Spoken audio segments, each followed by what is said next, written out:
มาส่งถึงพี่น้องผู้รับถามยินเสียงข่าวเขาตำมตาเสียงอยู่ค่ะวันเมื่อได้ตกแมนอยู่ในวันที่14เดือนธันวาคมปี2026ในคาเลข่าวและยิบดา3หัวข้อข่าวในเมืองนอกเมืองอลีสวนจะสีติมาต่างถึงนี้พี่น้องผู้ปานยังเขากว่าอยู่ค่ะหัวข้อข่าวที่1เมืองยูเครนยืตาฮือรัสเซียตีปังหลายเขียวโนโวโลซียเฮ็ดให้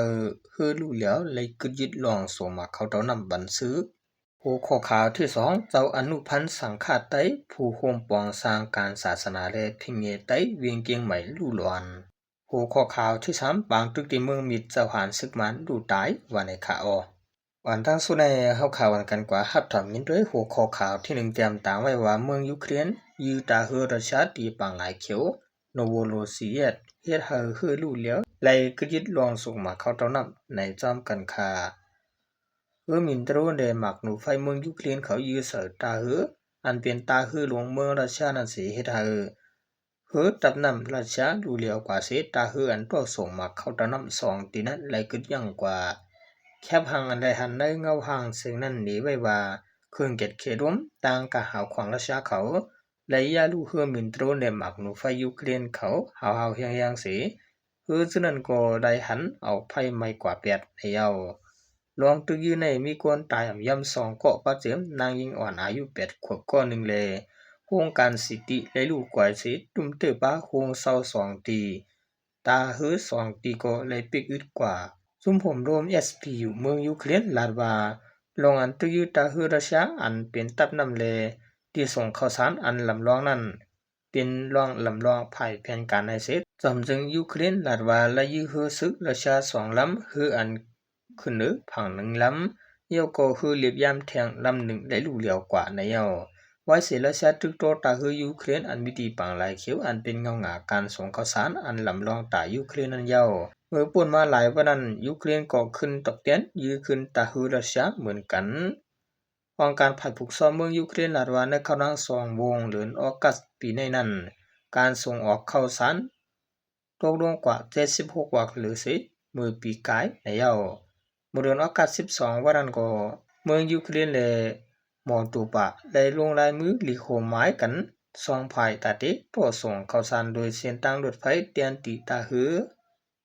เมืองรัสเซียอันเป็นเมืองอันส่งมาเขาต้อนนำออกนำสีเปื้อนได้ลุงฟ้านั้นก็ย้อนเปิดยูเครน10ตุ้มตัดตึกยื้อขึ้นติตาหือเขาและหาเส้นทางต่างอันตัดเตส่งข่าวสารหรือสิที่บางหลายเขียวในเยาจุ่มกำแคมการส่งข่าวสารปันพังว่าสังว่าเมืองยูเครนสืบตึกโตในถึงการส่งข่าวสารอันทุกที่บางหลายเขียวนั้นจางกึดยึดกว่าเต็มทวนเสตีเธอการก้าขายตั้งกินตั้งยับลุมฟ้ากวนปังเสตีเฮ็ดให้กาขันขึ้นสูงมากในข่าวแต่ได้ว่าเมืองรัสเซียเนี่ยก็มันเป็นเมืองกว้างที่ตินี่ค่ะเนาะก็เปิ้นนั้นมันส่งออกไลมาเข้าเต้านำแลอีกว่าเข้าจุงจะเนี่ยตั้งนำตั้งหลายเนี่ยค่ะเนาะสืบเสนอเฮาข่าวกันกว่าถามด้วยหัวข้อข่าวที่2ข่าวมองเจออันเตรียมต่างไว้ว่าเจ้าอนุพันธ์สังฆาไต้โฮมปองสร้างการศาสนาและพิเยไต้เวียงเกียงใหม่ลู่ดวนในจอมกันคาเจ้าคู่มหาอนุพันธ์จอมหาเอิงเจ้าสังฆาไต้เป็นเจ้ากวนวัดใหม่อารามป่ากล้วยเวียงสระพีเกียงใหม่แลเป็นเกียมเจ้ากวนวัดป่าเป่าเกียงใหม่เลยกึ่งกลางลู่หลวนกว่าในของนอนเมื่อในวันที่12เดือน2026โดยไปหุหลวงต่างเป็นพร้องอายุเจ้าเลย46ปีเลย26วาษาเจ้าคู่มหาอนุพันธ์ในนอกเสเป็นเจ้ากวนวัดแลเปลี่ยนแกมเจ้ากวนวัดป่าเป่าวัดไต้ในเกียงใหม่เยามันเจ้าเลยรับตั้งเป็นผู้นำนะเจ้ากวนเอิงชมพูเวียงสารพีและเปลี่ยนปะครูสอนในโรงเรียนปริยัติที่วัดพระสิงห์วัดจือเสียงใหญ่ในเกียงใหม่นั่นอยู่หรือสินั้นมันเจ้าเลยเปลี่ยนไว้ภายกับสารและภายขับการหมกจุมสังคัดได้ในจึงไทยสิมันเจ้ามีทางคัดเจอคัดวันนำปองสร้างการสังขาการศาสนาและการพิงเงพิงทุ่งไต้เมืองนังวันจะเทศปล่อยเขาว่าออกว่าปล่อยสางหลวงปล่อยปีมาไต้ซื้อในมันเจ้าในหมอกเข้าหาหูจักมืดกือเลยหมดจอยกันเจ้าสังฆะจันใหญ่ในเวียงเกียงใหม่ตั้งนำเจ้าคู่มหาอนุพันธ์เป็นลูกลุงสร้างปิญญาเมสังคำลาวานาโลเวียงเมืองปันเกิดเมื่อปีแห่ง1980พี่น้องโฮมต้องกันมี3ก่อเจ้าเป็นก่อเงามีน้องหญิง2ก่อการเรียนเจ้าเยาะโรงเรียนไทยจันกลางม.6 และออกป่วนภายปริยติภายไทยจันเจ็ดมทเจ็ดที่กรุงเทพเสร็จและค่ายมาอยู่เกียงใหม่เป็นครูสอนและหับตังเป็นแก่มเจ้าคนวัดป่าเป่าและเจ้าเป็นเจ้ากวนวัดใหม่อารามป่ากุยและ10 ปีป่าเย้ายังการใต้อันอยู่จำหิมวัดก็หนึ่งลาดนี้ว่าลองมันเจ้าดูหลวนในมือเหลียวไปหู้ลองตั้งแต่โตหลีมีลองล่ามขาดว่าจางเป็นย้อนเลือดขึ้นหือกวับมันเจ้าปีไว้อำนั้นจางเป็นมันเจ้านอนลัดเต็งเสอปลักไฟสางผงยาไฟฟ้าสวดหือกวับด้วยหันตีแขนมันเจ้ามีไฟจำไม่ไว้ในเย้าเป็นหือกอลีมือเหลียวฝ่ายเจ้าหน้าที่เขาไล่เอาคาบตัวเจ้ากว่ากดทัดด้วยตีห้องยาไว้อยู่เพราะเลยคาบตัวเจ้ามาเย้าจึงภายตั้งเจ้าสังฆาแลก็มาตีว่าและตะกาศรัทธา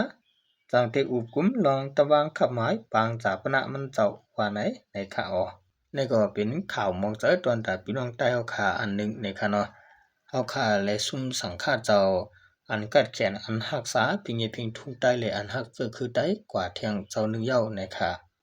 แล้วก็สั่งเจอว่าพี่น้องผู้ปันให้เฮาเขาที่สร้างพงไว้สร้างมือถือไว้บ่ได้ถึงเฮาสร้างไว้ไกลตู้เฮาสัตติค่ะเนาะไฟเนี่ยก็เฮาค่ะอำถุงลิทางเล็กมันค่ะเนาะ10สนัยเฮาข่าวอันกันกว่าถามด้วยหูขอขาวที่3แต้มตามไว้ว่าปางตึกที่เมืองมิตรสวรรค์ซึกมันดูตายในจอมกันค่ะข่าวมีของเตรียมบอกว่าปางตึกในเกตซึกมันและตับเกตเคกวนเมืองเนอจะเวียงเมืองมิตรเมืองไต้ปอดหวางนั้นผู้มีจันสะพานซึกมันดูตายโกหนึ่งตั้ง2 ภายมีรองตุ้มตึกมาเจ็บหนังกันในเย้าสะพานอันดูตายนั้นแต่เป็นจันแกมผู้กวนตับกวางคลายา223บาเตอร์จากกะขาซาเอสจือเตรียมมันใจเตโกไปไล่หูบางตึกเมื่อวันที่11 8เดือนในเป็นปอดวันยองนี้นั่นกวยเสียมกะลามถึงปาตางสีลักเส้นต่างกว่ามันปิง2 ภายมีรองตุ้มตึกมาเจ็บหนังกันสายข่าวและวาย่างกลางในเจ้าชิมมงนั้นซึ่งมันเขาเอาตับล้นมาปล่อยหมักใส่ซองดูเอามิก35 28สีเจ้าหานเขาเตะย่าหมักภายละสีตายแต่ก็หูหลัดหนังไหนย้ำเหลียวตีวันยองดีอันเปลี่ยนปางตึกอยู่นั่นภายซึ่งมันหามตับบันกวนวานเข้าออกสีสังติกว่าในเวียงกอดในย้อนขว้างกวนว่าไหนไว้ซึกเลยทอนซึกว่าวันซึกมันกุ้มขึ้นเวียงเมืองมิดยานันซึกมันกุ้มกำไดตั้งปึ๊กจำเสียนตังกะเมืองมิดมันเปียงนั่นเปลี่ยนซึกลุกขึ้นพิธีเขาตัวหนึ่งไว้เลยสั่งไล่ใกล้ๆเปลี่ยนปางตึกกันไว้อยู่ในขาพี่น้องใต้ขาจะอยู่ปตอนตั้งมือมิดนี่ก็เฮาพังสติอยู่พังสติกินกันพอมือกว่ามาจอมเส้นตาสายตั้งจะได้ก็เฮาพังสติค่ะเนาะสังเจอว่าเจ้าเก่ากว่ามาอำสางถูกค่อยก็เปิ้นจังว่าเจ้าเก่านั้นเป็นผู้จอบในนั้นก็เปลี่ยนเสียชื่อเสียมิวเนี่ยในก็ติ้งยับกว่าก็จังเป็นไรค่ะเนาะก่อนนั้นปฏิกว่าในเฮาถอนตัวข่าวงาลีๆจังไกลกว่านั้นเป็นอันดีที่สุดค่ะเนาะเรื่องสุดมากขอบใจน้ำถึงพี่น้องเขาเจอเป็นผู้เตรียมข่าวและผู้ถามข่าวเขาตามหัวตาเสียงอยู่ค่ะมาสูงตาเสียงค่ะ